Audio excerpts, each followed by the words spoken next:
இந்த வாபி சாபி தத்துவத்தில் ஃபஸ்ட்டு பார்த்தீங்கன்னா எதுவும் கச்சிதமானதல்ல அப்படிங்கிறதான்.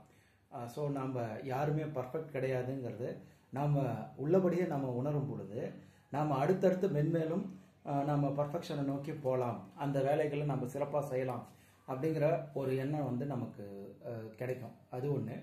எல்லாத்தை விட முக்கியம், நான் பர்ஃபெக்ட் இல்லைன்னு நான் உணரும் பொழுது அதில் ஒரு அழகு இருக்குது. அதே மாதிரி அடுத்தவங்களும் பர்ஃபெக்ட் இல்லைன்றதை நம்ம உணர்றோம். அப்போ அவங்கள அப்படியே நம்மளால் ஏற்றுக்க முடியும். இந்த உறவுகளுக்குள்ளார எந்த ஒரு பிரச்சனையும் இல்லாமல் நம்மளால் கொண்டு போக முடியும்.